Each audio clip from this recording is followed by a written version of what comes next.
સ્થાનિક સ્વરાજ્યની ચૂંટણીમાં પ્રચાર પ્રસાર અર્થે પ્રદેશ પ્રમુખ જગદીશ વિશ્વકર્મા ભરૂચની મુલાકાતે આવ્યા. કોલેજ રોડ સ્થિત આત્મીયધામ ખાતે ભાજપ આગેવાનો તથા પ્રબુદ્ધ નાગરિકો સાથે બેઠક કરી હતી, જેમાં સરકારના વિકાસ કાર્યો અંગે માહિતી આપવામાં આવી હતી. ભરૂચના કોલેજ રોડ સ્થિત આત્મીયધામ ખાતે યોજાયેલી આ બેઠકમાં ગુજરાત પ્રદેશ અધ્યક્ષ જગદીશ વિશ્વકર્મા તથા ડોક્ટર પ્રશાંત કોરાટ વિશેષ ઉપસ્થિત રહ્યા હતા. આ બેઠક દરમિયાન રાજ્ય અને કેન્દ્ર સરકાર દ્વારા છેલ્લા કેટલાક વર્ષોમાં વિવિધ ક્ષેત્રોમાં કરાયેલા વિકાસ કાર્યોને અમલમાં મુકાયેલી લોકહિતકારી યોજનાઓ વિશે વિસ્તૃત માહિતી આપી હતી. ઇન્ફ્રાસ્ટ્રક્ચર, આરોગ્ય, શિક્ષણ, કૃષિ અને ઉદ્યોગ ક્ષેત્રમાં થયેલી પ્રગતિને રજૂ કરી લોકો સુધી સરકારની કામગીરી પહોંચાડવાનો પ્રયાસ કરવામાં આવ્યો હતો. ગુજરાત પ્રદેશ અધ્યક્ષ જગદીશ વિશ્વકર્માએ પોતાના સંબોધનમાં જણાવ્યું હતું કે ભાજપ હંમેશા વિકાસ અને જનસેવાને કેન્દ્રમાં રાખીને કાર્ય કરશે અને પ્રબુદ્ધ નાગરિકોના માર્ગદર્શનથી નીતિ નિર્માણ વધુ મજબૂત બનશે. જ્યારે દેશ આઝાદ થયો ત્યારે માત્ર બે પ્રકારની ઇકોનોમી હતી, એક એગ્રીકલ્ચર અને એ વખતે ઇન્ડસ્ટ્રીની શરૂઆત થઈ ગઈ.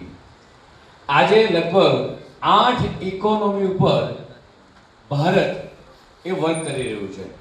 એગ્રીકલ્ચર તો ખરી જ, ઇન્ડસ્ટ્રીયલ ઇકોનોમી જે તમે ને હું બધા જ ગ્રોથ જોઈ રહ્યા છે, જે રીતે ગુજરાતનો ગ્રોથ 2003થી જ્યારે વાઇબ્રન્ટ ગુજરાત કર્યું ત્યારે કદાચ કોંગ્રેસના મિત્રો અથવા અન્ય લોકો વિચારતા હશે કે આ વાઇબ્રન્ટ શું છે.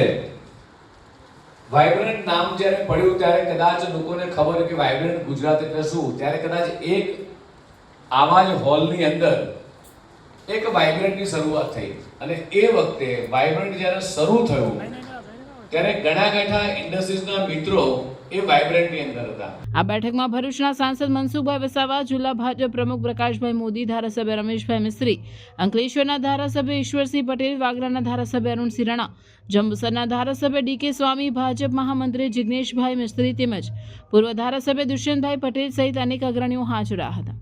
સાથે જ શહેર અને જિલ્લામાંથી મોટી સંખ્યામાં પ્રબુદ્ધ નાગરિકોએ ઉપસ્થિતિ નોંધાવી હતી. અરે કેમ શું થયું? તારા મોઢા પર કેમ 12 વાગ્યા છે? અરે જવા દે ને, કેટલી મહેનત કરીને મમ્મી માટે ડિનર સેટ લાવી અને મમ્મી કહે કે નકરું પ્લાસ્ટિક લઈને આવી છે, હવે એક્સચેન્જ કરાવીને સ્ટીલનું ડિનર સેટ લાવવા કહે છે. હા તો એમાં શું થયું? સ્ટીલનું લઈ આવો. અરે જવા દે ને, ક્યાંથી સ્ટીલનું લાવું? આજકાલ સ્ટીલના વાસણો ક્યાં સારા મળે છે? કાં તો એ કટાઈ જાય, ફાટી જાય કે છેલ્લે કઈ નહીં તો વળી જાય. હવે સ્ટીલના વાસણો નહીં ફાટે, વળે કે નહીં કટાય. ભરૂચમાં સ્ટીલની કોઈ પણ વસ્તુ ખરીદવી હોય તો ભરૂચનું માત્ર એક જ સ્થળ, વર્ષોથી વિશ્વાસપાત્ર નર્મદા ઇન્ડસ્ટ્રી. વાવ, આ તો બહુ હેવી અને સારી ક્વોલિટીનું સ્ટીલ લાગે છે. પણ આ બધી વસ્તુઓ પર ડિસ્કાઉન્ટ મળશે ખરું? અરે આ બધી વસ્તુ તને હોલસેલ ભાવમાં મળી જશે. ભરૂચના બધા હોટેલ્સ વાળા, કેટરિંગ વાળા બધા અહીંથી જ વાસણો ખરીદે છે. માત્ર ભરૂચમાં જ નહીં પણ વિદેશમાં પણ નર્મદા ઇન્ડસ્ટ્રીના ટ્રાયપ્લાય વાસણોની ખૂબ જ માંગ છે. એટલે જ વિદેશમાં રહેતા લોકો વાસણો ખરીદવા માટે નર્મદા ઇન્ડસ્ટ્રીને જ પસંદ કરે છે. તો અમે તમારી શોપિંગ કરી લીધી છે. તમે ક્યારે આવી રહ્યા છો? Narmada industry phase 1 JITC near Narmada Nagar, Bharuch. For more information call on the given number.